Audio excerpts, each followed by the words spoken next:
Hello everyone, in this video I'll be showing you a Mystic Order of the Blade build in Baldur's Gate 3. This is a mod that's made by Zevo, and there's also the Mystic expansion if you want to add more subclasses. But with this one, we're going to be going with that Order of the Blade. You can see here all the different subclasses. I will be doing a future video on the Clairvoyant here, but with this one, we get an extra attack. This is a pretty powerful ability. We also get the War Adept and Psionic Trance, which will get our intelligence modifier added to our attack rolls, which is fantastic, and a 9-meter boost to our movement speed. This is for 10 turns.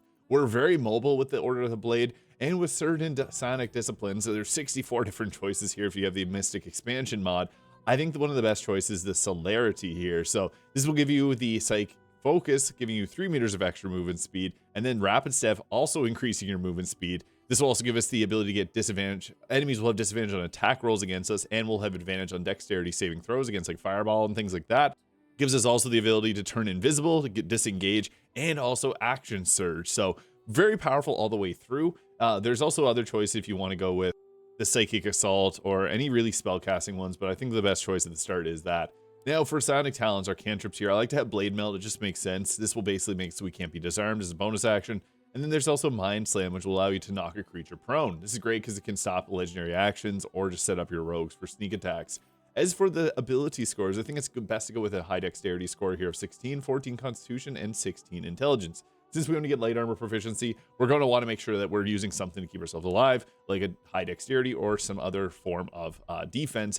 I have the Knights and Dames armor on right now, but you don't have to use the model. I'll be showing you base game items in the midpoint of the video. At level 2, this gives us the Mystical Recovery here, which will, after spending key points, we can use a bonus action to get health points equal to 1 plus half our Mystic level. We also get the Telepathy, allowing basically to detect thoughts, and then also psi points are increased here. So we get psi points every single level, and our scale will get the ability to cast more powerful ones here with the psi limit increase. Now we can cast upwards of 3. We also get a cantrip here, and for this, my favorites are either Energy Beam. It's not just fire damage, you get to choose an elemental damage type. Mystic Hand is like a mage hand, which is also great. Psychic Hammer can be great to push enemies around. And I also like Mind Thrust is probably the most powerful one here, especially for the Resonance Stone, as that's a 1d10 of psychic damage, and it'll scale upwards. But sometimes it's just nice to have that pushback, so I'm going to take the Hammer there. For our Psionic Disciplines, there's a couple choices that I really like. The Mastery Time is always nice, because this gives us the Acceleration Zone to give our whole team haste. It also has a lot of abilities to speed ourselves up, give ourselves haste here, which is a bit of a risky choice. I also like the Mastery of Stars, which can apply advantage for attack rolls, so this is good too, especially if you are hasted somehow, or if you use your action surge after blasting away with one of these abilities. And this can also create difficult terrains so the enemies can't escape you. I personally like the Psychic Assault here with the Psychic Blast being a pretty powerful, scalable casting ability. Eagle Whip, which makes the target unable to hide or disengage, so they can't really run away. This will make it so that they can't do anything but attack, which is great, so it's kind of a taunt. We also have the Psychic Blast there, which does obviously a lot of psychic damage, very heavy damage, and Psychic Crush, stunning creatures within. So this is, I think, one of the most powerful disciplines here. I also want to mention this is a Unearthed Arcana class, so this is actually something people use in D&D. It is quite strong, obviously, in the context of this game, because this game doesn't intend for it to be a level 20, and this class is balanced really around that. Now we get ourselves the Strength of Mind at level 4, so gain proficiency in saving throw of your choice, which is actually a really good ability. And then we also get to choose a feat, which I would recommend at this point, just increasing our intelligence. Dexterity can be nice for an increased armor class initiative, but you can also go with the alert for the also +5 to our initiative. It just depends. If you really want to go first as a Mystic. Now at level 5, we take another Psionic Discipline, and we get our ability to cast upwards of psi point limit 5 now, so we can cast some more powerful abilities. Now I kind of like the Giant Growth. This is cool because this will make your melee attacks deal an additional 2 to 12 piercing damage, and will get increased range by 3 meters. The Giant's form is pretty crazy. The Mastery of Ice, I'm always a fan of Ice because with this, we can create ice surfaces, and if you're going to use something like Nair's Disintegrating Nightwalker boots, you're not affected by it, so you can set up crowd control and also use things like the Drake Throat Glaive. I like melee with a bit of cold damage, but that's my personal preference. Nomadic Kinship is another great choice because this gives you the Bestial Companions here. So if you want to be able to get a extra companion to fight alongside, you got the Bestial Speech, which allows you to communicate with Beach and then convince them not to attack you, but then also the Bestial Companion, Blue Jay or Loyal Eagle, and the Bestial Might, which will send your Bestial Companion into a rampage, giving it extra attacks. Psionic Restoration, another good choice, giving yourself some healing. I just really like the Giant form, so the Giant Growth is a good one there, giving yourself a big boost to overall damage. And it fits on this one because at level 6, we now get our extra attack. We can't cast the Giant form just yet, but we now have an extra attack, which is huge. Another really good Psionic Discipline is the Psionic Weapon here. So you've learned to channel Psionic energy into your attacks. So you got the Ethereal Weapon, transferring your weapons into pure Psionic energy. Your attacks will still deal half damage upon missing a target. Lethal Strike will allow your next attack to deal an additional 1 to 10 psychic damage. And then also the augmented weapon. The weapon becomes magical, getting a plus 3/8 bonus to attack and damage rolls. Although this does require concentration, you can also get a bonus +1 to your armor or to your attack rolls. The Titanic Presence is also a nice discipline here because you get the Titan's Rage, which is basically the rage, but also gives you some extra bonuses there. And you only get disadvantage on saving throws to maintain concentration, and our movement speed is reduced by 3 meters. So it's actually not as bad as an actual rage. You also have the menacing presence and Titanic Leap there. Psionic Skirmishing is another great choice with the Slice and Dice bonus action. Perform 2 weapon attacks in quick succession, can only be used with one weapon in each hand. Energy Infusion allows you to do additional damage with your weapon. Gain the effects of extra attack. Does not stack if you already have extra attack or flaws technique, unfortunately. But the Blade Fury is a really good ability too. Level 8, we now get Psionic Strikes. We get 1d8 of psychic damage on our attacks, which is great because this affects the Brain Drain Glove, so we can land we can land spells on the enemy. Now at this point, again, alert or a bonus to our overall dexterity. It's probably better to go with the alert feat for that +5 initiative. Just going first is so beneficial. Level 9 lets us use up to 7 psi points. We can now become a giant, and we get access to another psionic discipline. Now, we can also use the psionic throwing if you wanted to go into a throwing build, because this will allow you to put throwing on any weapon if it doesn't already have it. And then whenever one of your throwing attacks misses, you can actually target another character with the ricochet and deadly precision as your intelligence modifier to attack rolls. But you'd want, obviously, the Tavern Brawler if you're going to go into throwing. Again, I mentioned the healing psionic restoration is great too. I do think Psionic Weapon with the Ethereal Weapon is a good choice though, because for 10 turns we can basically make it so if we miss, we still deal damage. That's pretty big. This is okay. The Augmented Weapon getting a +3 to, using it for concentration, that's nice, but there's better options for us. We also get access to another Psionic talent at this level here, and I like Energy Beam just for coverage. And at level 10, we also get a Consumptive Power. Tapping your life force for gaining 7 side points, but reducing your maximum health points by 7. It's obviously a downside because you can run your health really low, but sometimes you just need a nuke with a big damaging spell. We now get Psionic Mastery Charge at level 11, and that allows us to cast a spell for free with whatever cost. And we also get another choice. Now, the Draconic Might is another cool one because you can get the Chromatic Scales, which allows you to reflect incoming projectiles back to their point of origin for 10 turns.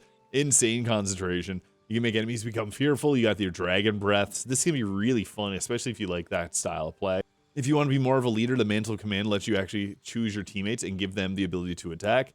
And the Mantle of Courage is another one similar because you get the Pillars of Confidence. If you're playing with extra party member mods, this allows you to give 6 creatures an extra action. This also works on summons. The Mantle of Pride makes for another good support because you get the ability to reduce the incoming damage to 1. So that's really good, especially against bosses like Answer. I want to mention the Order of Time again because for concentration, you can give your entire team haste. This is really, really good for 10 turns. And this haste doesn't have the lethargic condition either, so that's really good.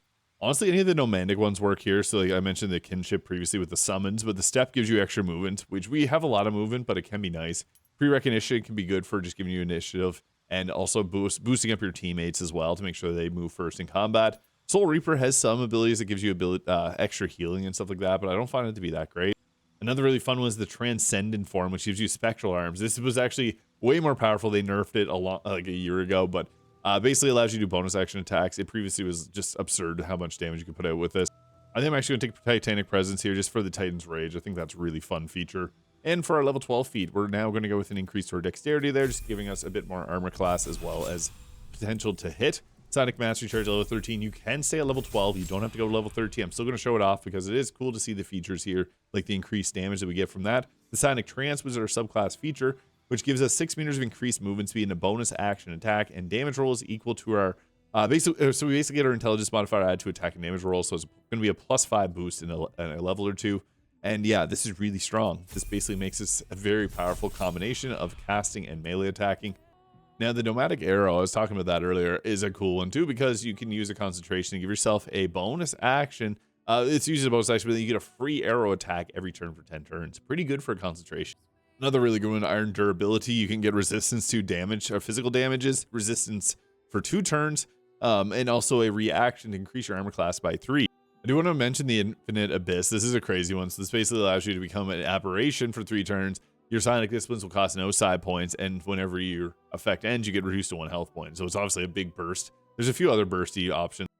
And since we're going to be a melee character, Adaptive Body is really nice too, giving yourself immunity to a damage type. Even though we already have previous resistances, this can just give us even more resistances because oftentimes you're going to be fighting going against lightning and fire damage, for example.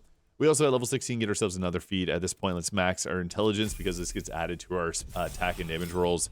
Level 17 gives us another sonic choice here. I like Mystic Hand, just be able to throw health potions to your teammates or at your teammates to heal them.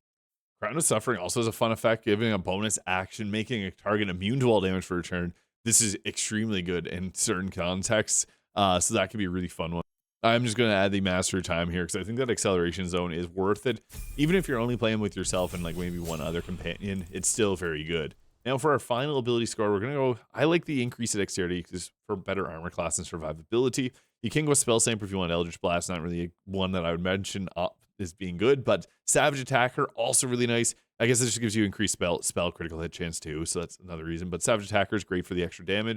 Lucky, not bad. And Tough Feat, I guess, for the plus 40 health. I think going with the dexterity increase is the best choice. And then for our final level, we get the Sonic Body. Your mastery of Sonic Power grants you resistance to bludgeoning, piercing, and slashing damage, as well as immunity to poison damage. You become immune to poison or disease conditions. Now, this class actually has a lot of really good gear.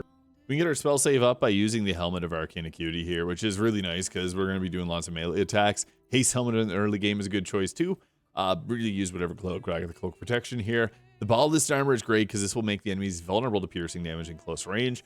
You can also go with really any other light armor, or you could have a wizard or yourself with a scroll of mage armor, cast mage armor, and use something like the Robe of the Weave or whatever robes that you have, supreme defenses. I just like any type of light clothing because we get our dexterity modifier added to that. It's not going to be super high, but it's good enough. Now, we also get the Brain Drain Gloves, because when we deal psychic damage, we inflict mental fatigue for 2 turns, giving them a -2 to all of their mental saves, which is really good because we're going to be doing this on our melee attacks. Very powerful. We also got the Boots of Stormy Clamor, which will apply Reverberation. Is because we're applying a condition with mental fatigue, this is another condition that we double dip on. We also got the Amulet of Greater Health, really use whatever amulet you want.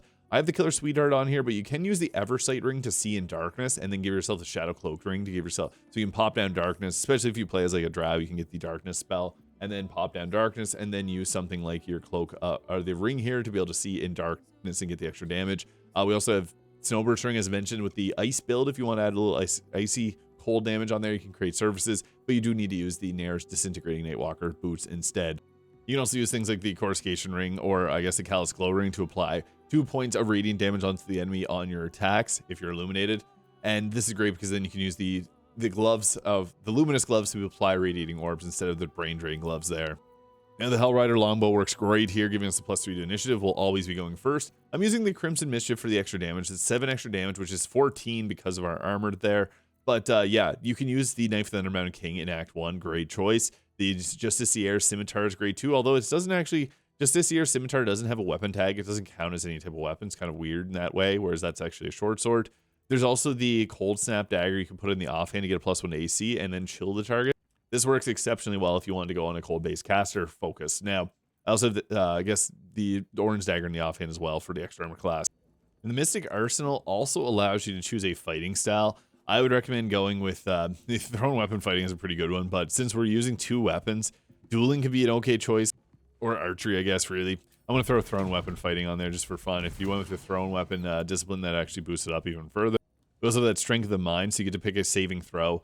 And I would recommend, if you want to hold your concentrations, the Proficiency in Constitution saving throws is really nice. But you can also go with the Proficiency in Wisdom saving throws, especially if you're going against Hold Person Command often. This is a permanent buff, so just be mindful of that. It'll refresh when you change them around too. We don't get that Psionic Alacrity though, since we already do have that extra attack, unfortunately, but it still gives us access to the Blade Fury, which is crazy, and then the Slice and Dice bonus action attack.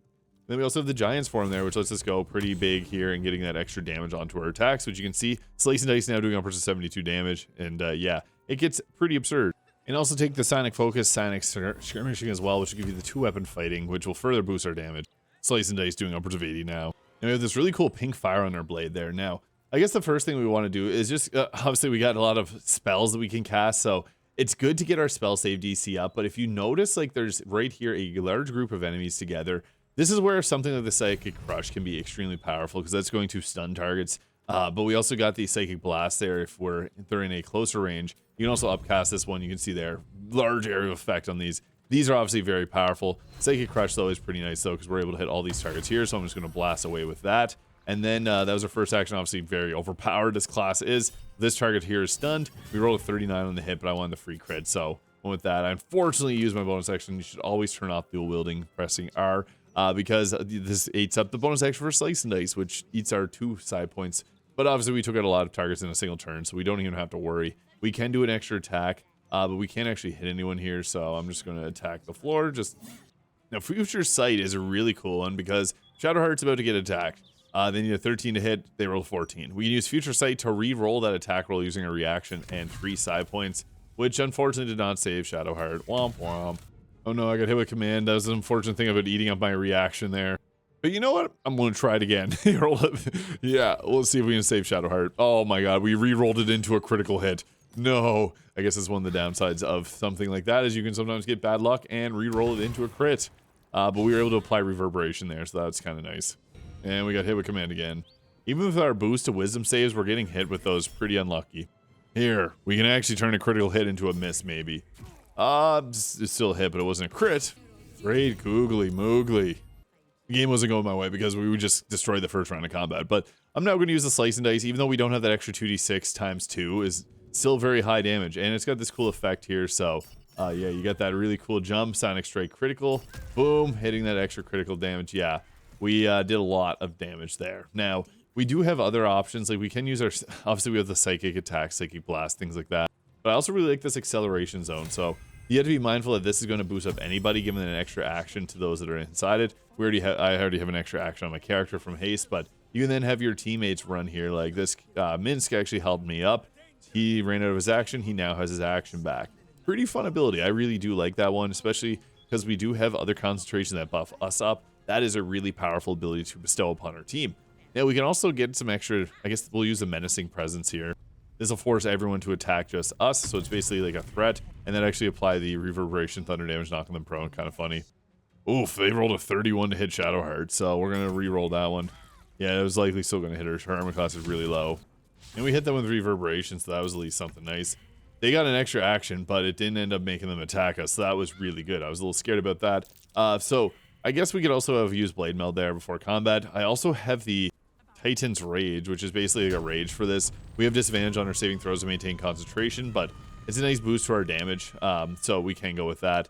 And I guess we'll just go with a normal a melee attack there. We don't have it. If you play as, I guess, a high elf, you do have the option of getting Booming Blade. But you see there, the psychic damage is so high because we have the Resonance Stone equipped, so it doubles everything that we're getting hit with. And then we're probably just like going to take out this target here with a melee attack, because that extra psychic damage is pretty nice. Didn't apply it. We got him there, though. So, yeah, doubling piercing and psychic damage is obviously very powerful. You don't have to roll with those weapons. Obviously, they're late-game weapons, but Fowler Alou, very fun weapon you can get in the early game. That is the Order of the Blade Mystic in Baldur's Gate 3. Let me know your thoughts in the comments. Hit the subscribe button below, and I hope you have a great day. We'll catch you all in the next one.